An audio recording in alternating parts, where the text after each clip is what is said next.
I definitely, I definitely was a little asshole. I would definitely was mean to people and stuff like that. I remember as a that. kid, but at least from my perspective, and for whatever reason I picked up on it, it was always coming from a place of fear. I was always worried. It was always because I was insecure. Welcome to UnityNow, the podcast where we discuss unity in the face of division.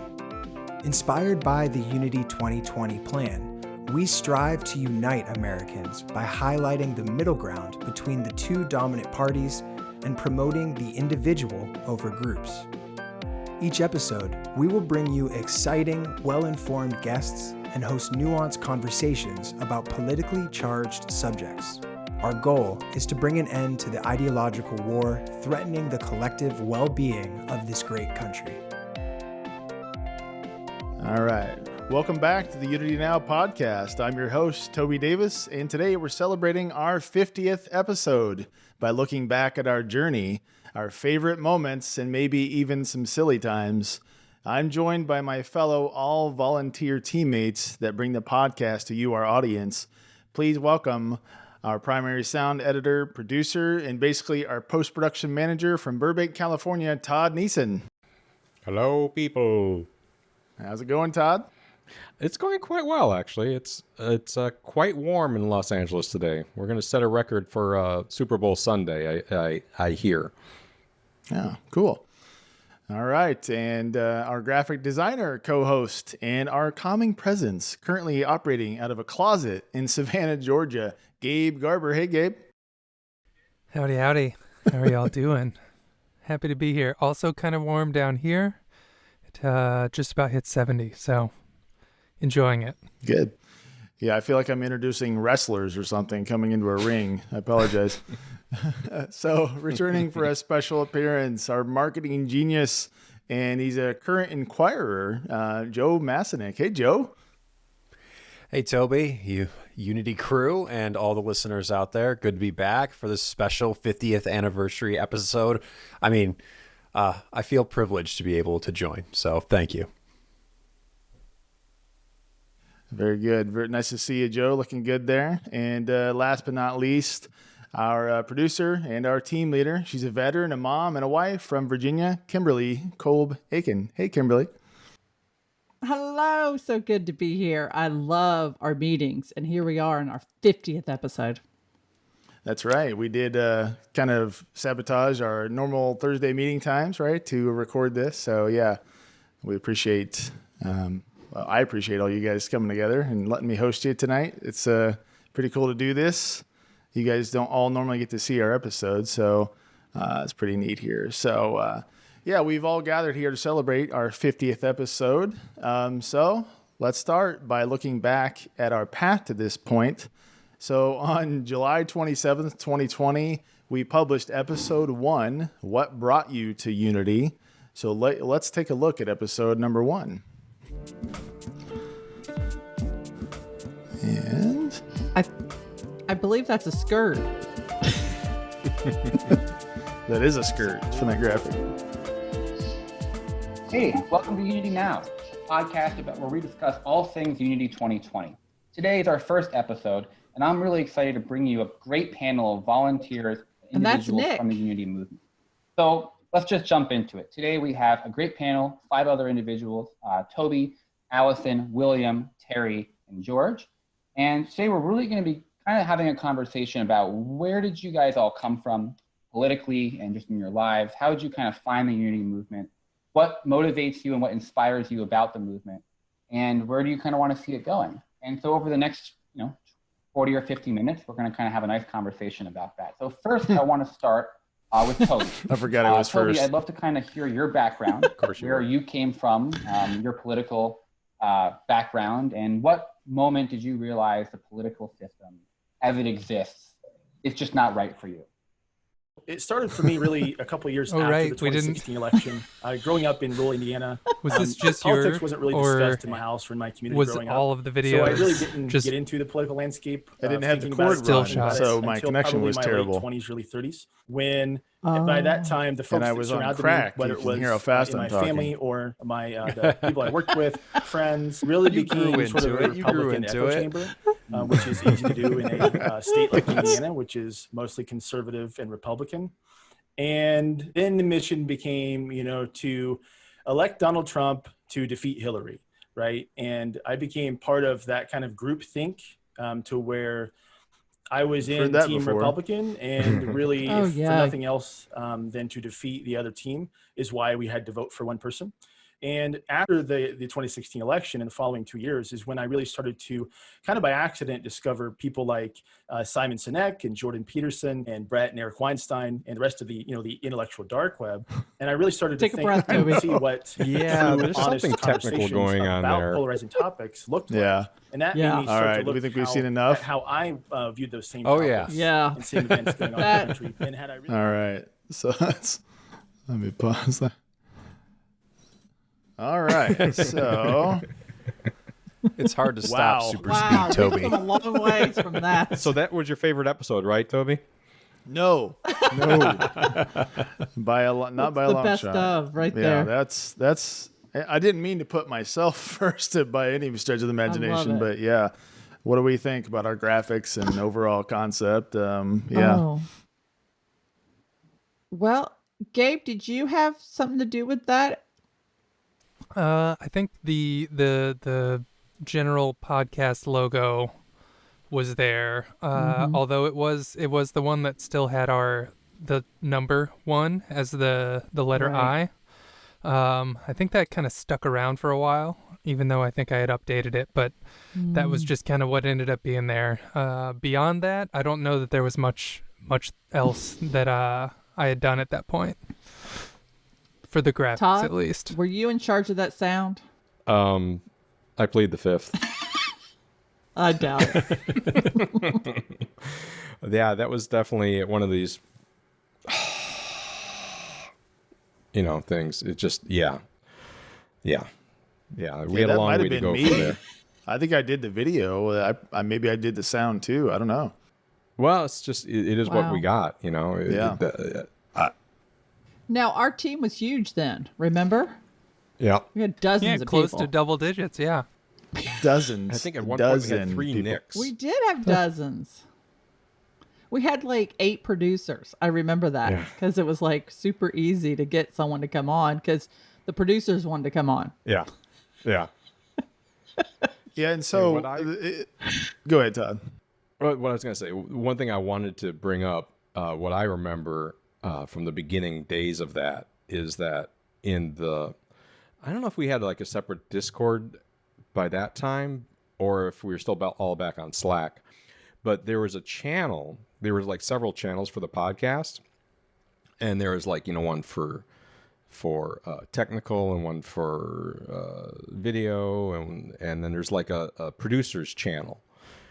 And coming from the Hollywood scene and everything, we really do have to stay in our channels. And so I saw the producer channel and I thought, well, I can't post in that because I'm not a producer and I don't want to be a producer and I feel uncomfortable about being called a producer. And so, I'm going to stay in my lane. And like looking back on it and thinking, that was just so silly. Little did you know. Yeah. Well, there's Yeah. something to be said for You'd get the sucked the in. unwritten rules you bring into just an all volunteer team that we try to get out of. Yeah. And somebody should tell explain like this came from Unity 2020, right? Joe, you were pretty close to the leadership on Unity 2020, if I remember. Maybe. When the first podcast was done, I don't think I was even close to being in that role yet. I do remember, though, that I was told there was a podcast team. I remember connecting with you, Toby, and I think it was for the I'm Not a Bot video, if I remember correctly. And Todd, you might have been on that too. Yep. Yeah, I was. And then as soon as I started making content for that and then doing other things with, comparatively to Todd, I don't have much, I don't have as much experience as he does, but, I was putting together different things, and that's when I kind of got plucked for being a help out with a co-director, I believe, of marketing. But that was just before we got nuked on Twitter. So, which was a fascinating time as well. So when you say podcast, you mean that the I Am Not a Bot went on the Articles of Unity podcast and YouTube channel. So a lot of us were working on both. Thank you for tuning into the UnityNow podcast. We are a 100% volunteer organization dedicated to highlighting the sane middle ground between the two dominant parties and focusing on the individual over groups. If you've enjoyed this program, please consider supporting us through our Patreon. Links to our support page, as well as merchandise and full episodes, can be found at our website at unitynowpodcast.com. Now, back to our show. Yeah, sorry. I was in, and for clarifying for the audience, I've kind of had my foot in as many pies as would take me, because I thought that the Unity movement was extremely important, and I could see probably what everybody saw is that, neighbor against neighbor, people splitting apart for like no good reason. Think conversations that wouldn't have made sense 2 years ago, all of a sudden people are having, and you just sort of got this feeling. And that was propelling the movement, was like this slight unease, but also the hope that we could fix it. And so that's why I was like, sure, whatever you got, throw it at me. I'm going to help out, do what I can. So. Well, and to be clear, I feel like our podcast was kind of brushed aside from the get-go of saying, you guys do this. And that was pretty much it. So there was it. As much as we maybe thought that there was going to be a two-way connection, interaction there, it definitely seemed like we were on our own in a lot of ways. Well, yeah. How many times were we told we were unofficial? Yeah, and I think maybe the idea was a good idea. It was about the Unity 2020 volunteers a little bit, right? Because I think the first 4 or 5 episodes were about volunteers, and then or maybe even more, and we started to get other guests after the 5, maybe the first 5, 10 or 10, something like that. Yeah.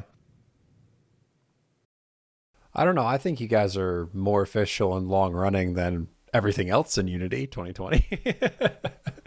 And I also think too that the management style that Kimberly, we've had conversations on this, it was sort of this sort of guerrilla, everybody do something and then whatever sticks becomes official. So, it was pretty wild back then, but I don't regret any moment of it, even though it might've been hair pulling out sometimes.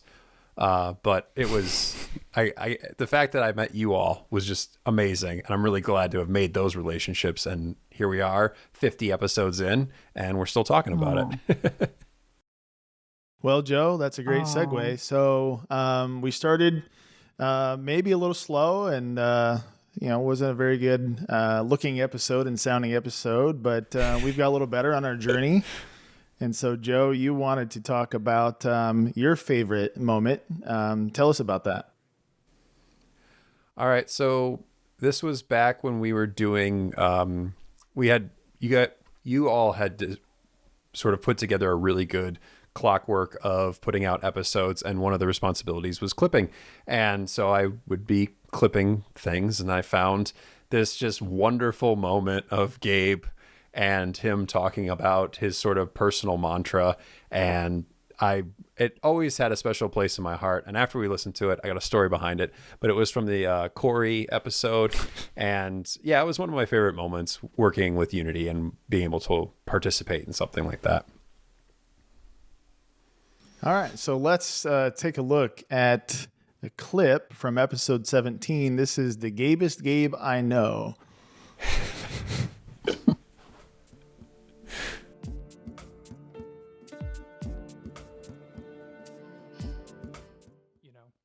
There's something about abandoning that recognizing it as an ideal, but just striving for being the best you that you can be. I joke with a lot of friends of like, I'm trying to be the gayest Gabe I know. Like, it's just, it takes a lot of time to learn about yourself, but also a lot of work in putting that in practice, knowing that it's not going to be pure at any point in time, really. It's all steps in a process. Definitely. And it might be kind of selfish to say this, I suppose, as an INTJ, because I'm completely fine being by myself, to take time to work on myself. So I know, like, I could, I understand it could be more of a struggle for some people, especially more extroverted people, that need to feed off of other people's energy. But even with that, you could find a circle of people that are the same, or not even necessarily the same, but that can complement your needs and stuff like that. Introverted friends are definitely good friends to have when you're extroverted, because they want to be your friend, but they can give you that space, so. Yeah. I think there's something to the balance as well. Kind of like if you just surround yourself with people who are all the same as you, then you're not really going to hear, you're not going to hear a whole lot of different opinions necessarily, or get kind of, I don't know, held in the right way, like, so to speak, metaphorically, I guess. Right. The different like contours of how people approach living. And again, like bringing it back to just the unity idea of trying to just like get beyond these narratives or the scripts that we're all running or being fed, and just dealing with each other on an individual basis, even if that means throwing out all expectations at the door and just starting fresh, hitting the dance floor with, even if it's someone you don't know. It's part of the fun of it. That's awesome. Yeah, dancing with a stranger is usually the best dance you can have anyways, That's how relationships are built. You have to get out on that dance floor. You got to ask for that dance. It could be scary sometimes. Trust me, I know it definitely could be scary. But hey, you never know unless you ask. So I love that Corey was just like vibing with you on that. That's awesome, Gabe. So I think that deserves a Gabe. That was dance. way back. So Joe, what was your favorite part about that? Yeah. Well, there was two aspects of it. The first one is technically the last in the clip, is that they were talking about a team of people and a group of friends, and how the differences could bring together and good things. And I always thought about the UnityNow podcast like that. Like, it was just a group of people. They're all different backgrounds coming together, wanting to do something good, and like magic happens out of that. So I always really appreciated that aspect. It came, I believe, later in the conversation, but it was just kind of one of those like moments that made me reflect on everything that had been done and that we were doing at the time. And then also the Gabe is Gabe, that line, I'm going to tell you, like, was probably not the straw that broke the camel's back, but a very large piece of weight that led me to go to seminary, because it really made me reflect on what the Joest Joe would be. And I was like, you know what? He's right. And so, I had already had a lot of calls and inclinations to that. But as I was clipping that episode and listening, or that line over and over and over again, I was like, yeah, it might be time. And so that's when I started having conversations with a couple pastors and my wife about this is the direction that I wanted to go. So that clip specifically is life-changing for me. And I'll always remember Gabe for that. Oh, Well, fabulous, Joe. That's awesome, Gabe. What do you think about that? Did you ever expect that conversation could have an effect on at least one person like that? Because I think he's serious about that. Oh, I don't doubt that at all. No, frankly, quite speechless. That's, I'm glad to hear that. And that's kind of at the heart of it, is just kind of trying to, once again, even speaking to that in the clip, it's not easy to necessarily hear that or listen to that or trust that once you do hear it. But yeah, I think that speaks to the heart of it, is just trying to be in integrity with the embodiment of who you're trying to be. Yeah, so that's awesome to hear. Yeah, that's now the kind look of at thing me. that I'm in seminary. I got a cross behind me. I know. But he comes out of retirement from time to time to help us out. Of course. So Joe's still there. I love that. Yeah. hey, it's a volunteer Whenever you need team. me. He was never retired. Yeah. Throw up the he's bat just, signal. I'll show up. Comes in a little. I know, Yeah. we did. Well, that's fantastic. Oh. Yeah, that goes to show you. We don't get a lot of comments on our episodes. We talked about that before, right? It's hard to feel if we're reaching these audience, but maybe we are at least getting to a single person on each episode and making a difference. And making, maybe we just get them to ask theirself a little more questions, right? So that's great. Mm-hmm.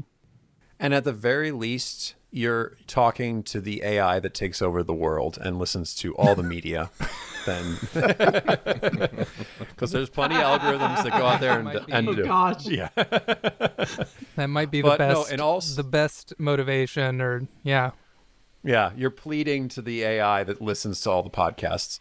But at the same time, though, I really enjoyed his T-shirt. I don't know if we ever talked about that or that was ever brought up, but I was like, yeah, you know what? He's cut and loose. He is who he is, which went to that conversation too.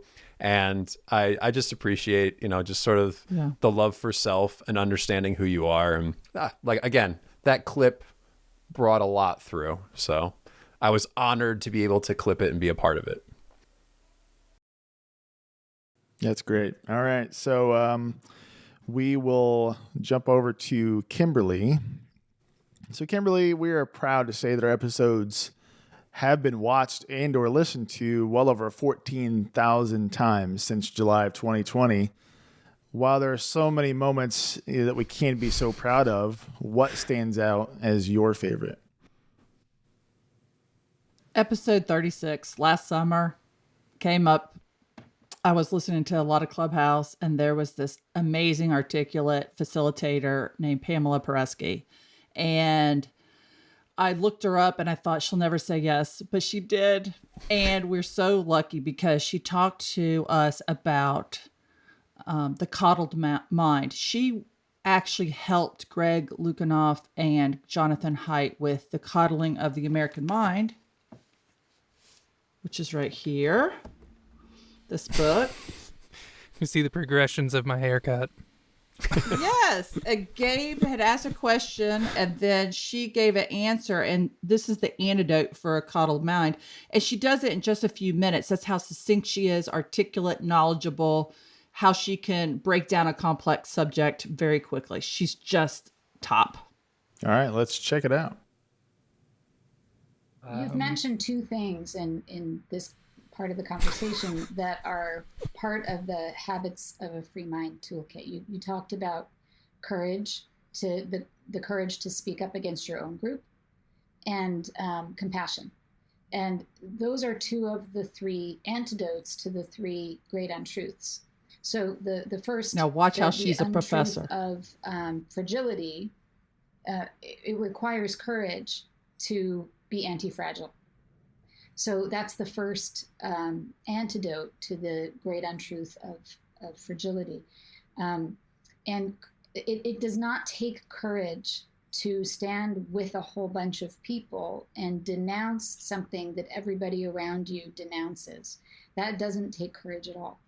What does take courage is when you notice that your own group, the people that you most want to belong with, are saying and doing things or believing things or asserting things that are either not true or not right or bad ideas. That's the kind of courage that it takes a lot of fortitude and you must risk something. That's what the courage is, right? You must actually put yourself at risk. And that's the thing that Brett and Heather did when they refused to, be compelled to say things they didn't believe. and they stood up to this illiberal sort of mob of students and faculty who were making illegitimate claims against them. And it would have been a lot easier to back down in order to belong. Belonging is a fundamental human need. And we're seeing more and more now how, especially having been separated from everybody for the last year plus, how much belonging matters to us, how much we really need connection with other human beings and to feel like we're a part of something. So much so that, even a large group of public health professionals were willing to completely disregard their earlier science-based recommendations for gatherings outside when they had the opportunity to matter, in a different way, to belong to something bigger than themselves in a group of people, to say that this thing matters so much and we're all in this together. That's a really powerful motivator. That's the flavor of her. She just makes so many connections, and she's so intelligent, so knowledgeable, and knows her subject so deeply. And I loved how in that clip she was thinking out loud for us and our audience. It was truly special, and it gave just kind of, paddled along with her, and it was just a lovely conversation. It really was.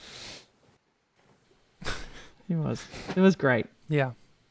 Yeah, she really it's part of a key part of our mission, right? To highlight the individual over groups. And she talks about a particular pathway for people to get to their individuality there instead of in their groups, and still be on a good mission, potentially. Yeah. Well, and that it's human nature to want to belong, as much as we hear that all the time, it's sometimes we don't take it to heart. And it's like, oh, well, that's why I am like drawn to this. It's like, because I just need to belong to something, Yeah. And I think even Right.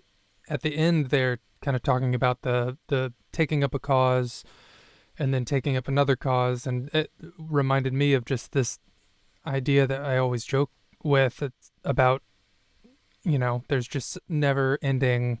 There's a limitless supply of TV shows to watch, of podcasts to listen to. I mean, it's just never ending. And how do you choose? How do you pick from all of that? One, and how do you, what do you stand to gain by sticking with something for a while, rather than, jumping from episode to episode, or if it's a TV show and you don't watch the whole, multi-season thing, you kind of lose some of the depth there. But in terms of how that maps onto the movements, if we're just swinging from limb to limb from one thing to another, you kind of lose out on the depth that's potential, that's potentially there by sticking to it. And, I think just tying it back in, we're here episode 50. We've all kind of hung on. There's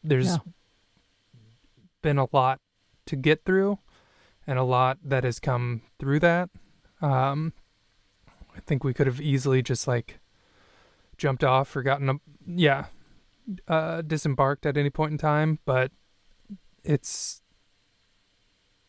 something to seeing something through. And I think she was talking about that a little bit in that clip towards the end as well, with so many things to choose from. Hopping from one thing to another kind of gets in the way of, or has an impact on that meaning making. Yeah, one aspect of that clip that I really liked is when she said that you had to have the courage to say no to your group or your in-group. And I thought that was interesting because I've noticed, especially going forward, that those interactions, and I've taken note of those moments and said, it's not that you're stepping out from the in-group to say no. It's that maybe you see that you care for your in-group, but you don't necessarily care for where they're going, or you're maybe concerned about the direction they're headed in. So it's more like you care for your in-group over time, as opposed to in the moment where people can get caught up in, all these different, as you were saying about, TV shows or movements where, they just get snapped up, or they're looking for purpose in all the wrong places, or maybe just a place that you don't think is a positive place. And so I thought that part of the conversation was really good. Great pick, Kimberly. Thanks. Yeah, it was. And unfortunately, I hit my hard stop, guys. I got to get going. So Okay. Well, bye, Joe. Great. Thanks for Come joining us, back. Joe. Thank you very Joe. much for having me. And hopefully we'll see you all again. Bye out there, listeners. Bye, Joe. You're the Joest Joe I know. I don't know if you heard that. He is. And now we're Yeah, forward. Gabe, you were talking about just swinging from branch to branch. It's like, you make me think of an analogy of monkeys, a group of monkeys, or is it a troop of monkeys? I'm not sure what the organizational structure is, but if you're a monkey following that group and you see up ahead that, oh my God, they're swinging into a forest fire. It's like, do you keep swinging from branch to branch just to follow that group? Do you try to stop that group? Like, hey, you're going down a bad path here, or do you have to outright leave the group and take your own individual path? And that's a hard decision to make. Yeah. Yeah.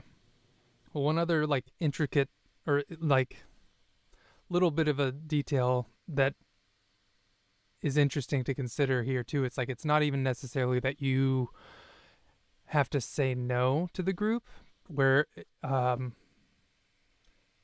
sometimes it seems like by standing your ground, you then become the one who is exiled in a certain sense. You're not necessarily saying no.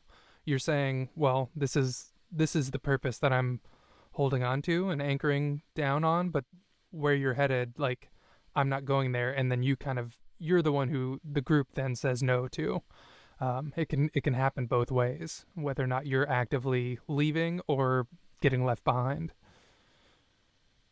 Yeah. 100%. Right. Yeah.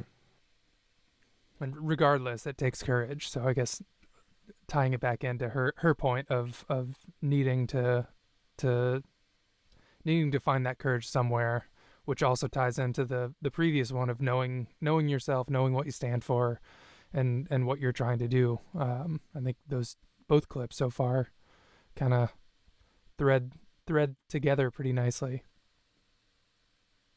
And Todd, were you going to say something? If not, you're up next anyway.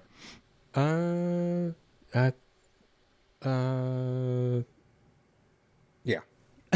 I think I lost my train of thought. Well, Todd, as a dialogue editor for so many great Hollywood shows like Ozark and Fargo, you've now listened to hundreds of hours of our podcast while editing and listening. Does any moment stand out as a great one or as your favorite? Yeah, but before that, we're about almost coming up in an hour, and I've been staring at this Tumblr. Oh, let's look. About an hour now. And Toby had mentioned What at the is in beginning the infamous Todd Neeson Old Fashioned. So I'm going to shake this puppy and get it going. Shake it. All right. Woo! There's ice in Is that there a still. UnityNow Tumblr? That was what I thought he was getting at. I don't think it is. Mine is. Oh, there we And go. I also wanted to mention. Mine's official. I also wanted to mention that for our paid Patreon subscribers, I will create a video on how to make the UnityNow Fall Old Fashioned. I love it. So here we go. That's very nice. And you can Sweet. check that Cheers. out, UnityNowPodcast.com, and go to our shop at shop.UnityNowPodcast.com, become a member and a subscriber, right? That's Yeah. right. Yep. That's Great right. plug, Todd. Yeah. It's a great. We got to pay for all this It's a great stuff drink. that we're doing. And I also like to point out that it's only 3:30 my time, so Oh, a little day drinking going on. nap time after this. Yeah, exactly. Hollywood. That's funny. So for my clip, I picked out a clip from our interview with Amna Khalid. And it always just kind of comes to mind because I'm all about like it sounding good and it looking good and it just sounding professional. Because I feel like with a lot of podcasts, at least for me, if the technical side of it isn't good, I have a tendency to tune out. And maybe that's, not a good thing, but there's got to be a lot of other people out there like that. And I think Amna was one of the first that was like, damn, it sounds good. It looks good. And then on top of that, the content was great.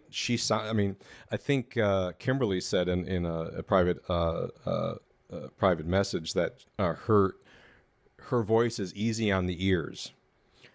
And I totally agree. And so I actually, re-listened to the episode to pick out, a part that I wanted to listen to or talk about. And she's right. Amna's just got this great voice. And then beyond that, the content is great. And I thought Toby really interacted well with her. It just felt really professional. And I think from a personal standpoint, this is also one of the first episodes that I was in the booth the entire time.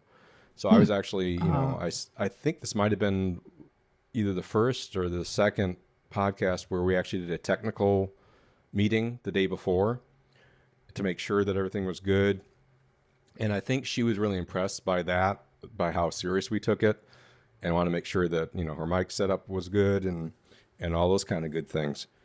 And so I just, it always just comes to mind as one of my most proud episodes. So, yeah. And that was episode 39. Oh, was it? Okay. Yes. Yeah, episode 39, also, Blasphemous Business with Amna Khalid. And Gabe's first graphical presentation of a picture of our guest. Right. Oh yeah, on the title card. Yeah. And also, it was one of the bigger gets I thought we got. And the fact that, I didn't reach out to her. I think Kimberly did, but I was the one that found out about her, and I handed off to Kimberly to contact her. And then, when I found out she was going to be on the show, I was like, oh, that's great. That's so awesome. So just proud of it on a lot of different levels. All right, so let's take a listen to Todd's clip here. I think the impetus to cancel or to censor is as old as human communities are. Right. When we don't like something, our knee-jerk reaction is to try and cut it out. And that's understandable. But that's precisely exactly why we need to work extra hard not to do that. Because once you start doing that, you rob yourself of the opportunity to really hear other points of view. And you run the risk of drowning in an echo chamber and hearing only that which appeals to you, which fundamentally is anti-intellectual. And it stops you from learning, which stops you from growing as a human being. Yeah. Boom. Yeah. She's great. I love her podcast. I listen to it all the time. Yeah. It's great. I always tweet at her and say that was awesome because it's so good. Yeah, in fact, I was just listening to her latest one before we got on today. So, yeah, she's great. And I also just have to say, she's really personable. When I first met her, I had my dog Zoe in the background, and she said, "Oh, what a cute dog! I want to see the dog." So I brought the dog up to the camera, and so she said, "What's the dog's name?" and all that stuff. That's awesome. And it was so sweet because, like I said, I think this was the first time I stayed on as a producer, and so I said, "Oh, well, I'm going to hop off now, and Toby's going to take over and have a good show." And she said, "Well, are you going to come back on after at the end of the podcast because I want to say goodbye." Pressure. No, she just wanted to say goodbye. It was like, how sweet is that? Aww. I think being personable is a helpful characteristic to have when you bring the heat like she does, like in that clip too. Yeah. It's helpful to know that you have established this good rapport, or this good sensibility when, you don't put up with some bullshit and you won't stand for it. And it's not just that someone's a mean person and wants to bring the negativity, because you've obviously, by being personable like that, you establish yourself as someone who cares. And when you put your foot down, people listen. Oh, that's sweet. Yeah, that's it's interesting, Gabe. I know you this. It's hard on when we're the host on an episode to really listen to the guests carefully, and then also look at our outline and try to stay focused on everything. But it's cool to look back and watch it again, and you can hear it's like she's talking about censorship, right? So we all know a little bit about that now. We so do. on our two episodes ago, we had to fight YouTube a little bit, and we lost really fast. We lost. So, yeah. Soundly. Yeah. Terribly. Yeah. We were cut out. Like she was saying, you want to react and really cut out the bad thing you think is, instead of trying to get out of your bubble and learn more about it. Yeah. And YouTube cut us out. Yeah. It's hard in our position to occupy the stance that she's describing too, of understanding or being able to understand, saying that, that knee-jerk impulse is an understandable thing.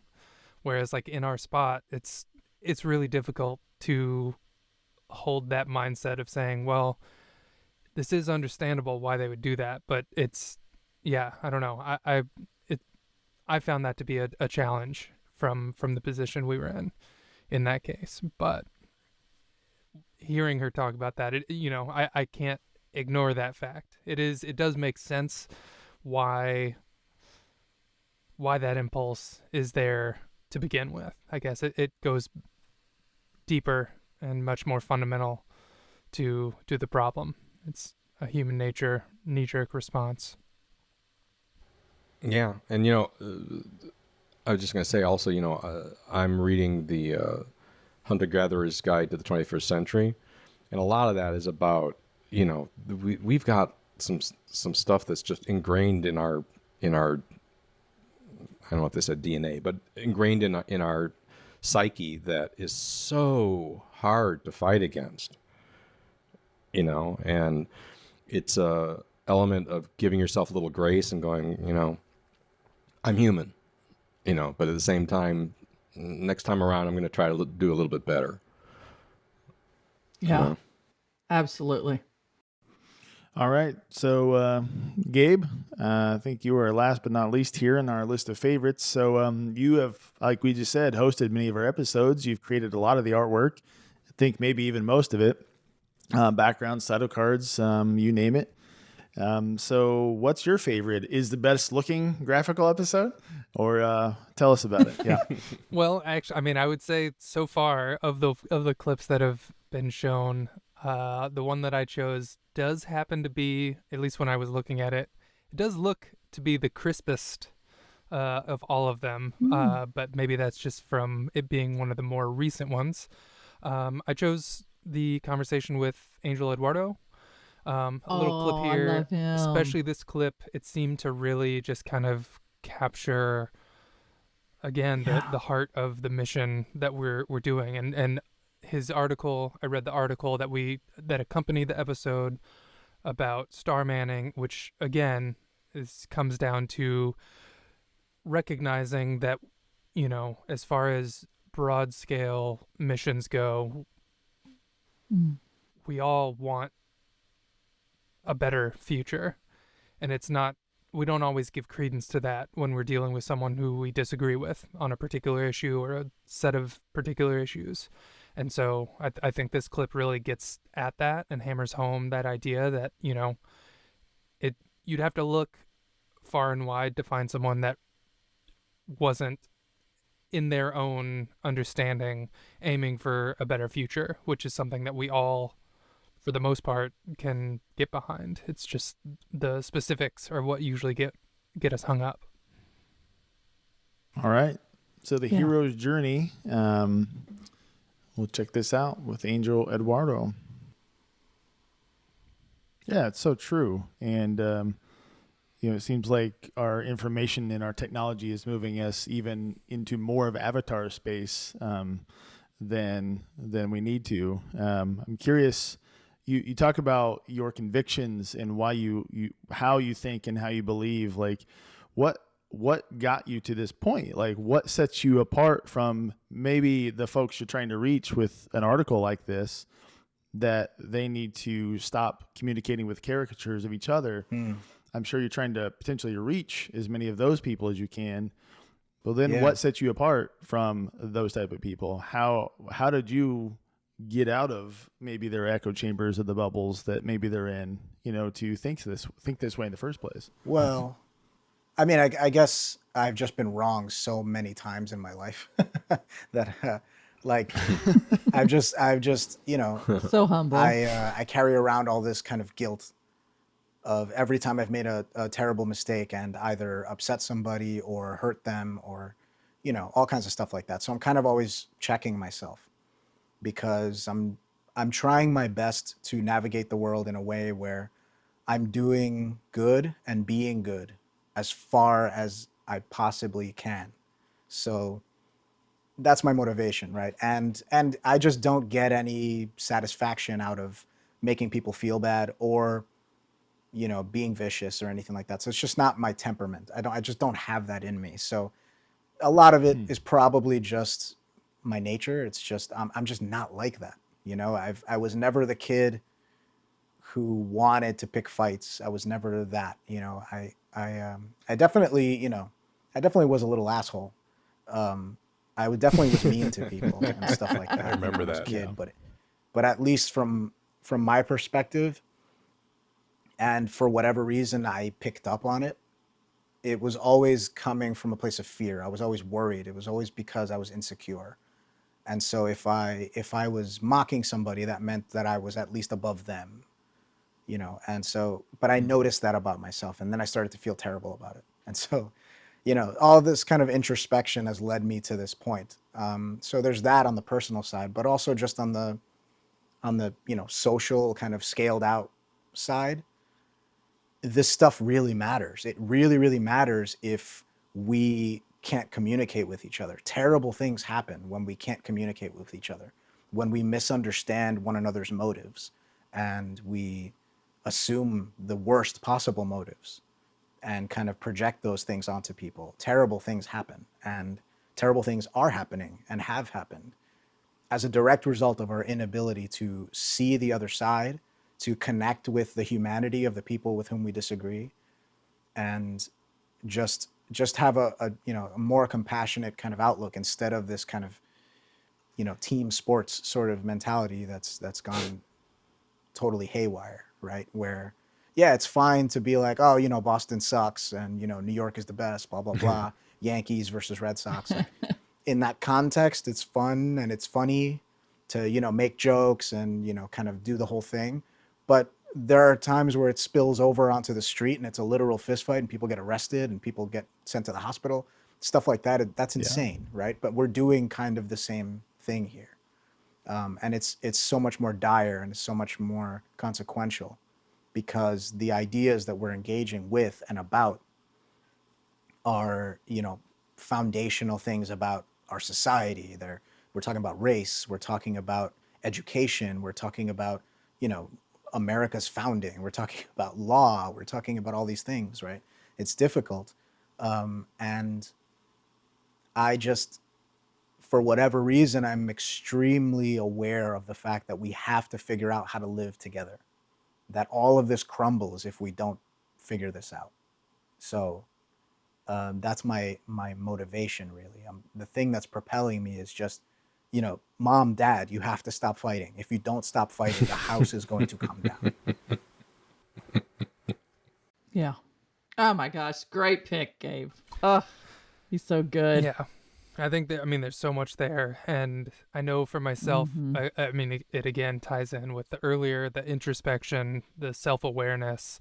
And that's just something that has always gotten to me, and when I notice a lack of that in other people, whether even if it's just like in physical space, if someone's just not aware of how much space they're taking, and it's always kind of annoyed me because it's something that I value, and it's something that I think comes maybe more naturally to me, but I totally relate to him in terms of the self-awareness and being just conscious of the impact that I'm having in the world. At times I can use that to kind of compress myself down into, being as small as I can, and that's not helpful either. But the awareness leads to the introspection, leads to, having a better sense of who you are, what your mission is, the meaning, and just what we're trying to do in the world. And I think, like he says too, it matters. Like even at the individual level, it matters that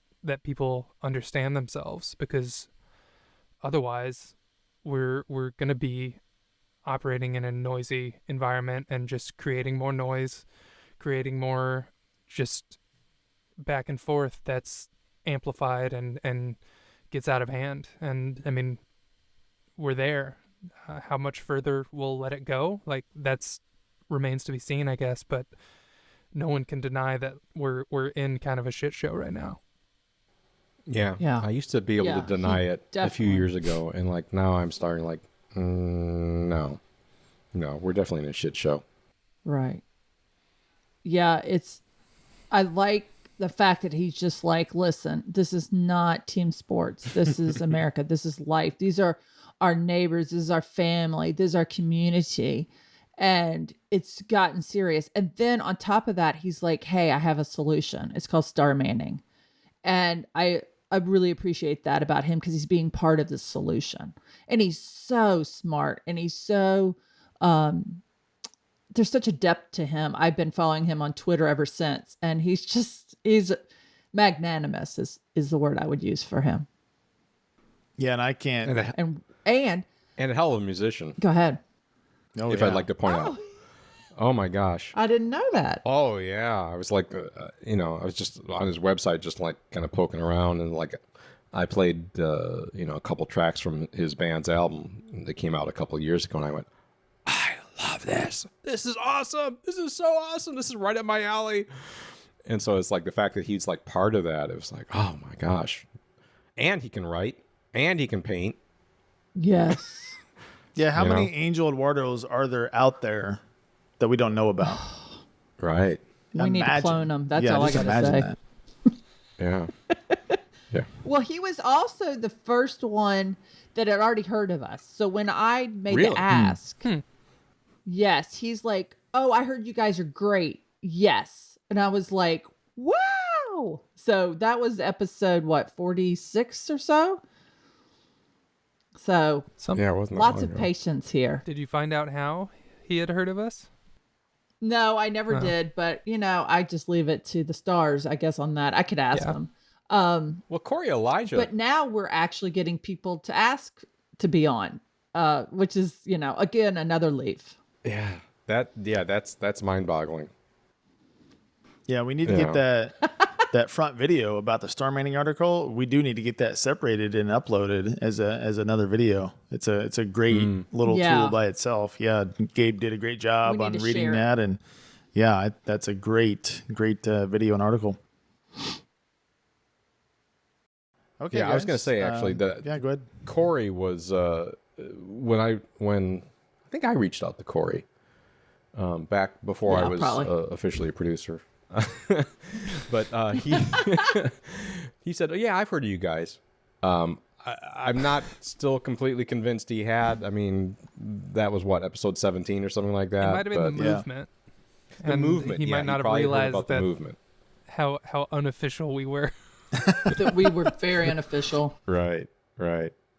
That's what I always thought about that. He had heard of Unity 2020, but not necessarily UnityNow. And he ended up on the stand in the Kyle Rittenhouse trial. Yeah. Oh yeah, I turned on the TV and there he was. Yeah. That was wild. That was what brought him up, and originally was out on his skateboard, filming it, and like live streaming, I guess. Yeah. Yeah. We're cutting edge. We're on the scene months before he was. anyone else knows who he is. True. Or the name I just mentioned is going to get this video banned as well. So We can beep it out. be careful. Yeah. No, I remember the team meeting we had gosh. before we got him, and I said there's this guy I heard about in Kenosha, Wisconsin, that like does the skateboarding thing, and I tried to find him on Google, and I just I spent like an hour trying to like track him down and and like Gabe's back and they're going, oh yeah, I got him. So, okay, Yeah, I think they thanks. talked about him on the fifth column. Yep. I Yep. had heard about that's probably where we both had heard about it too. Right, but Yeah, Gabe found that was excited. found an end to him like within a couple of minutes, and I'd like spun my wheels for an hour trying to find him. It was a very funny. Gabe thing to do. It was Gaby. The Gabest thing you could do. Yeah. The perks of relative youth, I guess. I guess, yeah. Let's not talk about our decades difference. All right. So let's go to mine. So for me, I think one of my favorite episodes was my conversation with Desh, Amelia, and Kurt Jaimungal about their film Better Left Unsaid. I know you guys remember that.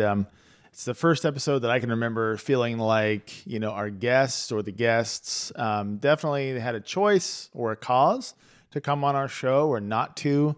Those two had in their production company, they chose the show that came with a sense of pride and, for me, an equal sense of anxiety. Being an introvert, this endeavor is hard enough. But from that point on, this was a different level of seriousness, at least for me. And toward the end of the episode, Desh has to leave because of a time constraint, but Kurt agrees to stay longer. And in his very serious looking tone, he asked me this question. So let's take a look. This is from episode 28, Better Left Unsaid. And I'm proud to say this is one of our most viewed episodes, but we know that's because of those two sharing it a lot as well. Yeah. Yeah, so let's take a look at this. And so, Kurt, I would be remiss if I didn't take you up on the bonus time. Maybe Sure. We'll start our paywall eventually now, and this will be the bonus 10 minutes or so. Sure. Awkward silence. So go ahead. Yeah, do you have any questions that were directed toward me about the writing, about the directing, anything that, let's say, Desh wouldn't be able to answer? Well, you I was talked so about nervous the when he did that. analytical nature of Really? bringing You don't look together all the things that you congealed. This is my Can you ability go to a little bullshit. more into Yeah, that? and that process. How did you decide what to put in it? Based, You still you look had serious. Very intense. Yeah. He's like, modernism, get through the postmodernism, question, idiot. and how that has flowed. You went Yeah. from in a timeline from the early 2010s to where Whenever we are anyone now. does this, Then you went through examples. Means they're trying not of to talk. communism and socialism. Look at 'em. From He's got Cuba two. to Russia to Korea. How did you decide what to put He's in? very and polite. what did you leave out? I guess. Oh man, what I left out was plenty. Like I can scroll through a huge document that Google Docs won't even allow me to edit because as soon as apparently Google Docs has a word limit, funny. and I didn't know, or a character limit. So I have to reduce Anybody that who made it to document. this Anyway, point is now asleep. how did I arrive at the structure? Like I mentioned, part of it was thinking. But this to me was almost like an fascinating. architect as to how can I make this. I stumbled into how a can I have question. this- how can this have the Kurt stamp in some way? And then another part was, well, how do I see this? What questions do I have? So it's pretty much, if you're talking to someone like, let's say Brett, and you knew nothing about this whole conundrum of radical left versus alt-right versus moderates. Okay, you would say, okay, so what's going on? And then he would say, blah, blah, blah, blah, blah, blah, blah, blah, in his manner. And then you'd Right. say, oh, okay, but what about that? And then you'd be like, blah, blah, blah. Okay, so it's the movie's essentially that.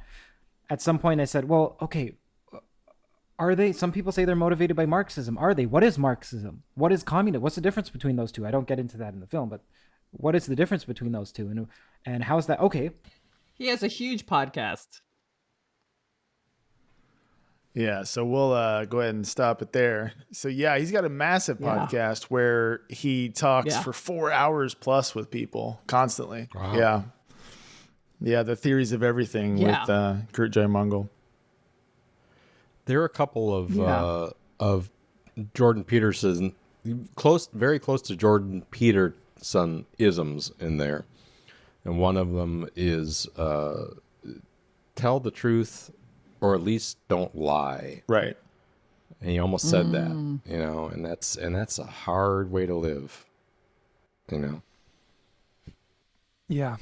No, I found so much of just that internal monologue, or I guess dialogue, the fight inside, that was so relatable. And I mean, even the earlier clips of me watching was just like, holy shit, I'm stammering and just doing all of this. And that's, I mean, watching him, some kind of dancing. So that's the dance you get that Corey was talking about. But man, like, it's so relatable to watch someone else do that and try to explain it in that way, where it's like, oh yeah, I totally get that.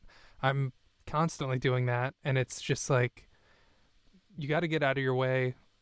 But yeah, even though not wanting to repeat yourself, it's something I struggle with sentence formulation, like on a basic level, because I'm trying not to give everything, you know, be too simple, or, you know, I want to make something clever. So I jump to the end of the sentence first, and then I make it so it's difficult for myself, and then I look like I'm a crazy person because I'm you don't want to. Yeah, you don't want to eventually end up with a button installed on your neck that people can just push and just repeats the same thing over and over. Yeah. Yeah, that's a boring individual. That's not power. Somebody who's socialized. That's not somebody that's interesting. That's somebody who's not learning from themselves. There's all those reasons. And yeah, you're right. The Jordan Peterson ideas are baked into that. You can see his software is running 10 times faster than most everyone else's. But his speech can't keep up with it almost. Yeah, and he's trying to be honest with his language. Well, that was a good choice, Toby. Kurt is intense, and we actually had Dash on twice because they put the movie out, and then they had problems promoting that movie, so we had him back on to talk about that and how it was going. So that was a really good idea. Whoever came up with that, I'm not sure, but such good ideas. Well, I think they actually reached out to us. Know this. Yeah. That's right. That's right. You're right. They reached out to us and said, the producer did, and said, can we come back and talk? Which is great. Yes, I forgot.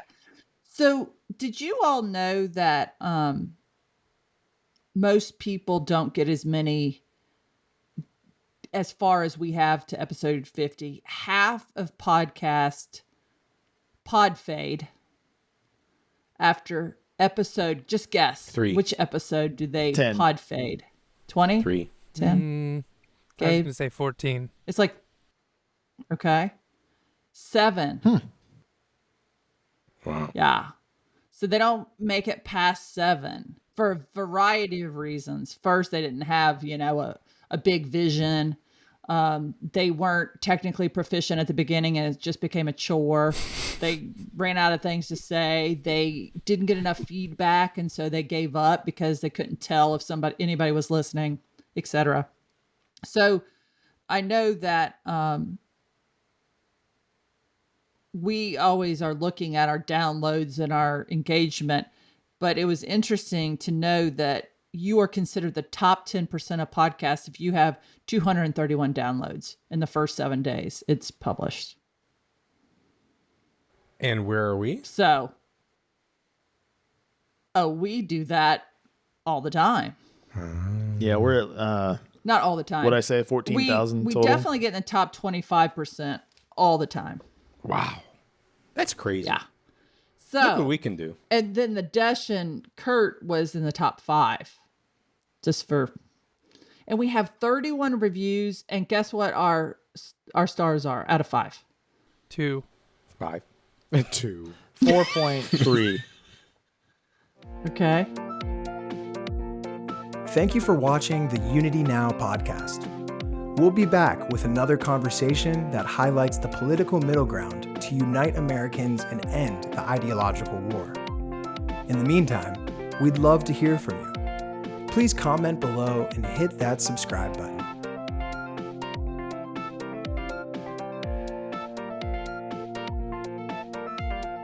Bye.